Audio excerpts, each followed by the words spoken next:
예수 믿는 사람들이 신앙생활을 하면서 많이 사용하는 용어들을 말하라 한다면 뭐가 있을까? 할렐루야, 아멘, 주여 등등 많이 있겠지만 저는 오늘 우리가 많이 사용하는 은혜라고 하는 그 단어, 그 말씀 한번 생각해 보기를 원합니다. 은혜 받았다, 은혜가 떨어졌다, 은혜 충만하다. 그러면 도대체 은혜라고 하는 게 뭔가? 많이 쓰지만 그냥 그렇게 쓰는 줄 알고 이거 기독교적인 용어다, 교회에서만 믿는 사람들끼리만 사용하는 무슨 암호처럼 그렇게 사용할 때가 많고 정작 무슨 뜻인지는 잘 모를 때가 많이 있습니다. 이 은혜라고 하는 것은 호의, 그 다음에 선물, 자비 이런 의미를 가지고 있습니다. 받을 만한 자격이 되지 않는 사람에게 아무 조건 없이 무조건 부어주시는 하나님의 호의, 그것을 바로 우리는 은혜다 말을 합니다. 인간을 향한 하나님의 은혜는 언제부터 시작이 되었을까? 그것은 하나님께서 천지 만물을 창조하시던 그 순간부터 시작이 된 것입니다. 하나님께서 6일 동안 천지를 창조하실 때 빛을 만드셨죠. 하늘과 땅, 해, 달, 별, 새들과 바다의 물고기들, 그리고 짐승들, 그리고 많은 곡식들, 그리고 과일이 열리게 되는 나무들 다 만드시고 마지막에 사람을 지으셨습니다. 하나님은 사람을 지으시기 전에 먼저 그들에게 필요한 환경을 아주 아름답게 완벽하게 만들어 놓으셨던 거죠. 만일 아무것도 없는 텅 빈 공간에 아무리 둘러봐도 사방이 온통 흑암으로 덮여있는 상태에서 아담과 하와를 내가 너희들 너무 이뻐해, 사람이 만물의 영장이 첫 번째로 지어야지, 첫 번째 지어놨다고 한다면 그는 처음부터 두려움과 혼돈 속에서 불안함 속에서 왜 이러려고 나를 만드셨을까? 왜 만드셨지? 하나님 창조주를 원망하며 자신의 삶을 시작해야 했을 것입니다. 그러나 하나님은 아담과 하와가 살기에 아주 완벽한 에덴 동산을 먼저 만들어 놓으신 후에 그들을 만드시고 이끌어 처음부터 부족할 것이 없는 삶을 누리게 하셨습니다. 처음부터 하나님의 은혜가 부어졌던 거죠. 문제는 아담과 하와 그 두 사람이 하나님이 자신들을 위해서 베풀어 주신 은혜를 누리고 살면서도 그 은혜인 줄을 모르고 살았다고 하는 것입니다. 에덴 동산에 온 아담과 하와가 하나님이 이런 걸 다 마련해놓고 우리를 만드셨다니 은혜다, 은혜다, 은혜 중에 은혜로다, 이런 말 한마디 안 나옵니다.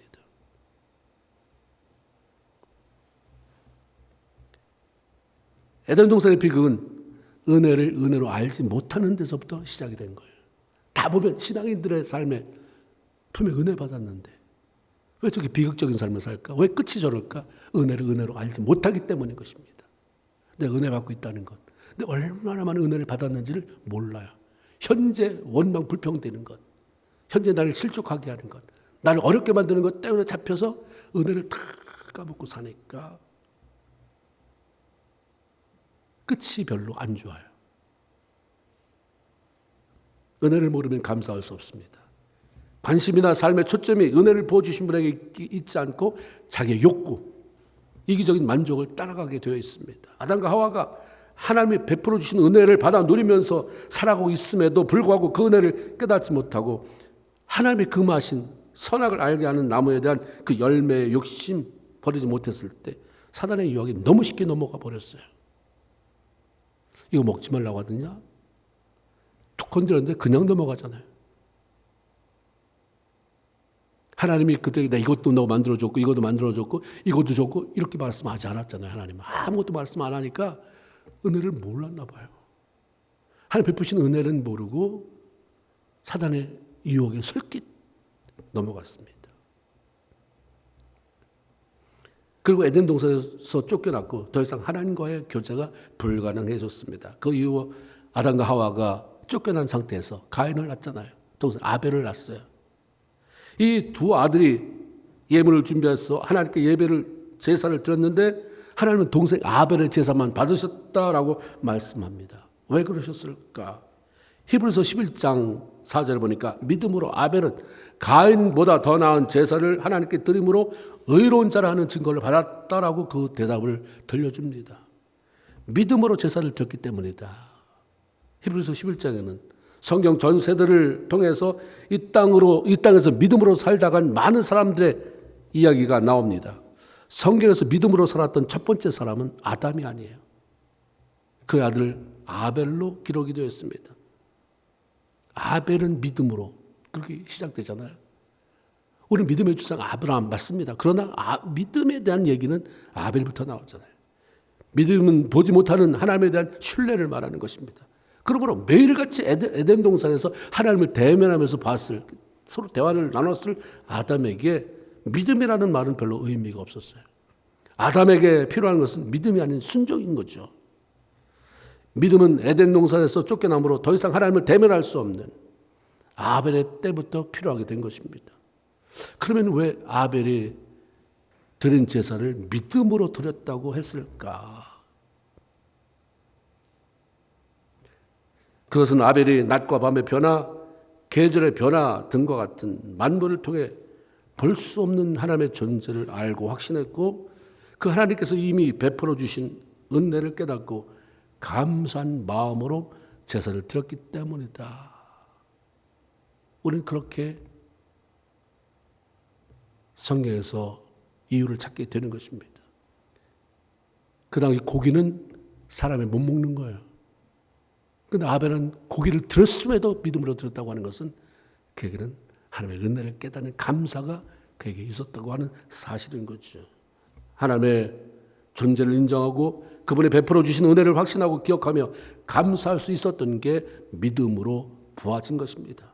로마서 1장 20절에 보면 창세로부터 그의 보이지 않는 것들 곧 그의 영원하신 능력과 신성이 그가 만드신 만물에 분명하게 보여 알려졌나니 그러므로 그들이 핑계치 못할지니라는 말씀처럼 우리가 조금만 생각하고 주변을 달라보면 이런 매일 살기에 바쁜 것 좀 멈추고 밤에 별이 총총할 때 하늘을 좀 쳐다보면서 별도 좀 바라보고 계절의 변화에 씨가 싹 트는 것 꽃이 피는 것, 열매 맺는 것 이런 것 좀 돌아보면 이미 나에게 베풀어 주신 하나님의 은혜가 얼마나 많은지 얼마나 큰지를 알 수밖에 없다는 거죠.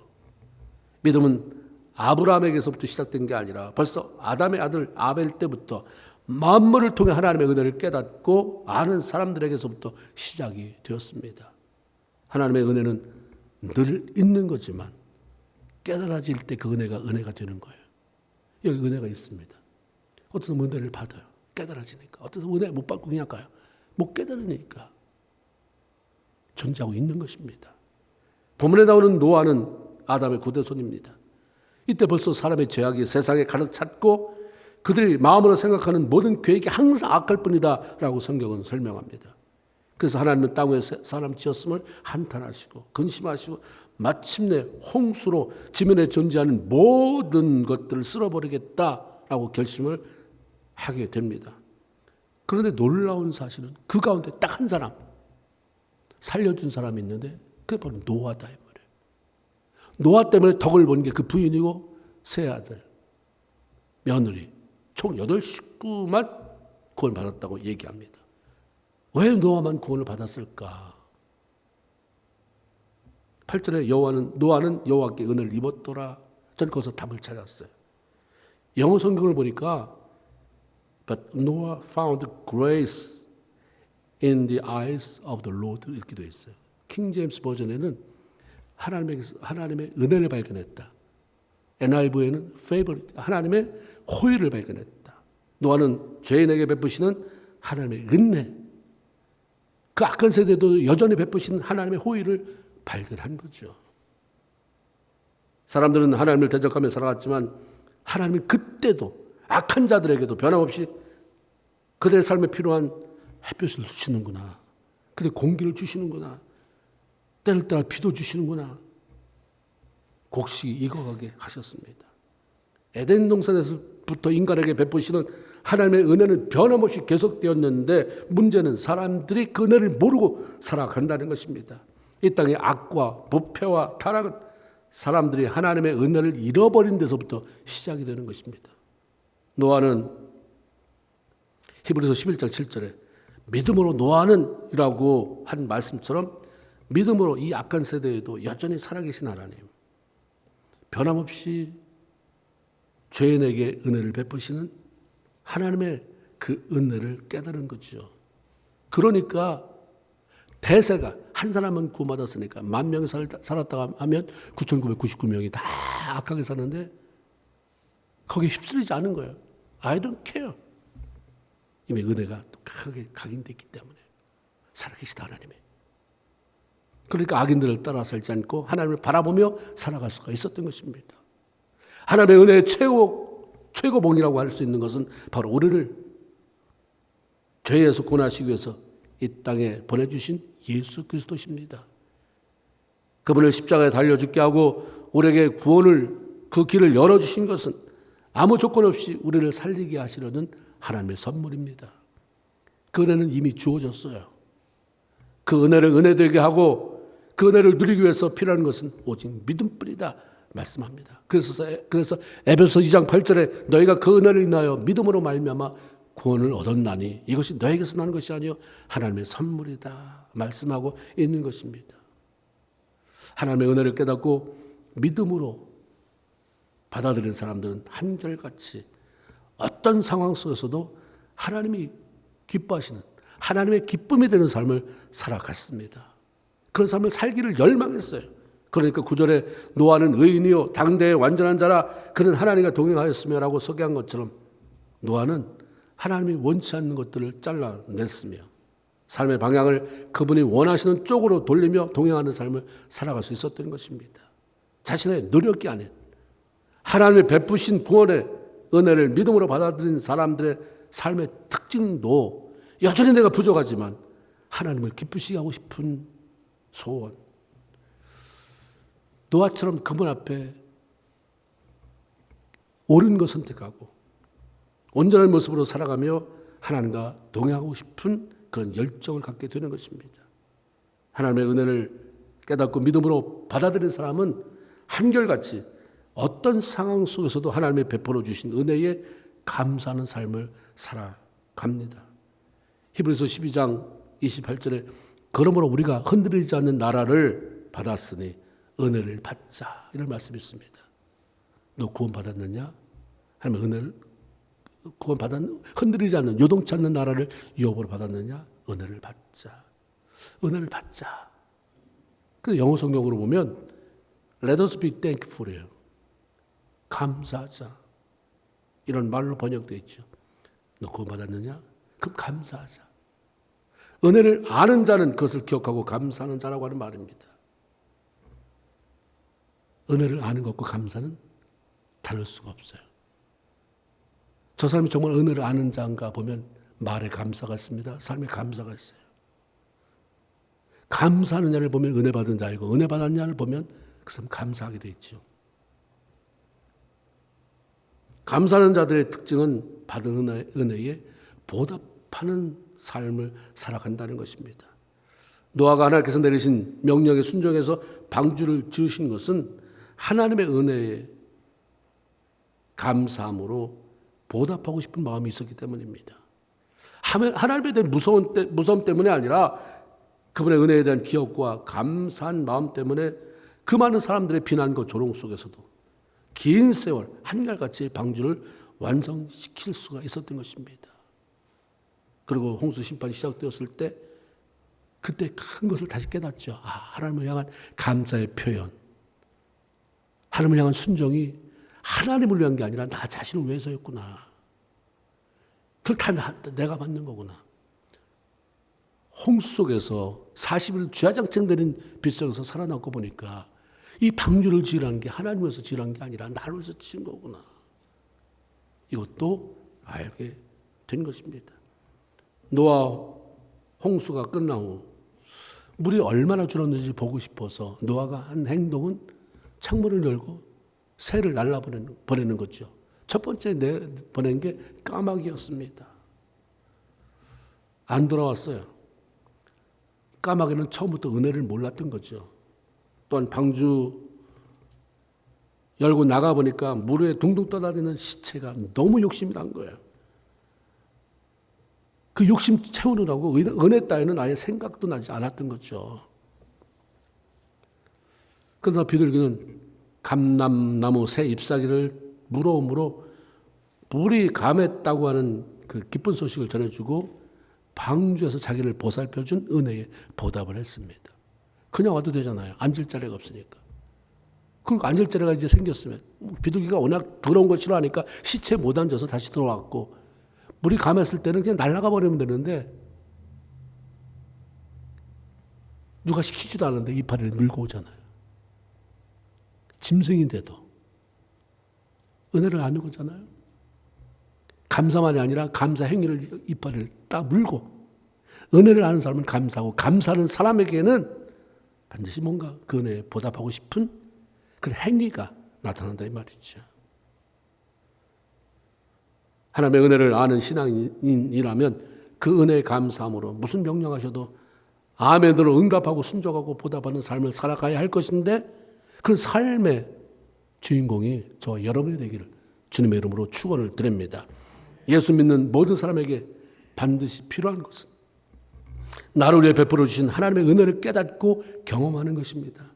신앙인에게 있어서 가장 큰 비극이 뭘까요? 교회를 다니면서도 하나님의 은혜를 한 번도 경험해 보지 못하는 것. 은혜 때문에 마음이 뜨거워지는 것. 하나님의 은혜를 받고 내가 어떻게 감사할까, 어떻게 사랑할까를 생각해 보지 못하고 교회 다니는 것, 이거 비극입니다. 하나님의 은혜를 경험해 보지 못하고 가슴이 뜨거워지는 것 경험해 보지 못하고 직분자로서의 삶을 살아가는 것, 이거 참 힘든 일이에요. 은혜는 풍성한 삶을 누리게 하고 은혜 받은 경험은 넘어졌다가도 다시 일어나게 하고 주를 떠났다가도 다시 오게 만들어줍니다. 예수님의 12 제자 가운데 극과 극을 이루는 사람 두 사람이 있습니다. 가룟 유다와 베드로예요. 예수님의 제자 가룟 유다는 은 30에 선생 예수를 팔아넘기는 죄를 지었어요. 예수님의 제자 베드로는 결정적인 순간 예수를 모른다고 3번씩이나 부인하는 죄를 지었습니다. 사람을 팔아넘긴 죄와 예수를 모른다고 한 죄, 어떤 게 더 큰 죄일까? 예수를 모른다 한 사람과 예수를 팔아넘긴 사람과. 성경에 보면 사람을 팔아넘긴 것에 대한 이야기는 창세기에 나와 있어요. 요셉의 형제들이 이미 오래전 요셉을 애굽에 팔아넘긴 것. 그런데 그들은 용서받았어요. 그들을 통해서 이스라엘의 12지파가 형성되는 놀라운 축복이 임했네요. 그게. 그러나 예수님을 부인하는 것에 대해서는 마태복음 10장 33절 누구든지 사람 앞에서 나를 부인하면, 나를 창피하면 나도 하늘에 계신 내 아버지 앞에서 너를, 그 사람을 부인한다 라고 엄격히 말씀하셨습니다. 이렇게 보면 부인하는 죄가 훨씬 더 큰 것 같습니다. 그런데 가룟 유다는 목매어 자살하는 것으로 삶을 마감했어요. 주님을 3번씩이나 부인하는 더 큰 죄를 지은 베드로는 통곡하며 회개하고 용서를 받아서 죽기는커녕 초대교회 기둥과 같은 지도자가 되었습니다. 무엇이 이런 차이를 만들었을까? 하나님의 은혜를 경험한 적이 있느냐 없느냐가 이런 차이를 만들었던 것입니다. 베드로는 예수를 주 그리스도 이렇게 고백할 만큼 은혜를 경험했던 사람입니다. 그래서 비록 죄를 졌지만, 잘못했지만, 부인했지만 회개를 통해서 다시 그분 앞에 돌아오는 그것을 알았어요. 그 통곡하는 거죠. 통곡한 것에서 끝난 게 아니라 주 앞으로 다시 돌아왔어요. 회개를 통해. 그러나 가룟 유다는 은혜를 경험하지 못한 사람입니다. 그는 항상 예수님을 랍비여, 선생님이여 라고 불렀지 주님이라고 고백한 적이 없습니다. 그런데도 늘 예수 따라는 다녔어요. 그리고 재정을 맡아서 관리는 하는 사람이 됐는데 주님이라는 말이 잘 안 나왔던 것 같아요. 그러니까 회개를 통해 은혜의 자리로 돌아갈 수 있는 사실을 몰랐습니다. 후회만 하다가 자살이라고 하는 인간적인 방법으로 삶을 마쳤습니다. 예수님의 제자였는데. 우리는 가끔 그런 얘기 듣잖아요. 저도 어느 교회 다녔다는데 자살했대.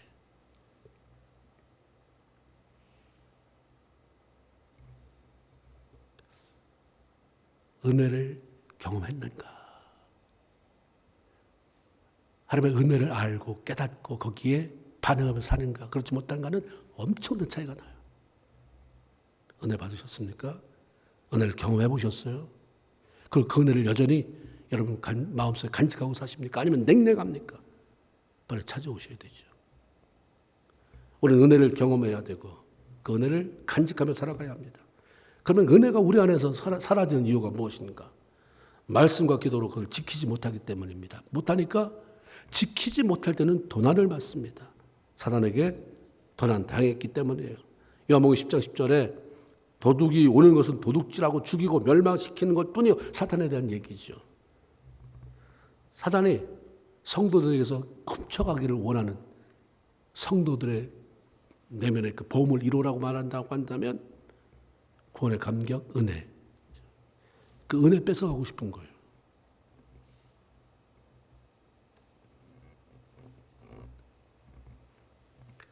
성도들이 지켜야 될 게 바로 이 은혜입니다. 무슨 대가를 치러도 은혜 뺏기지 않도록요.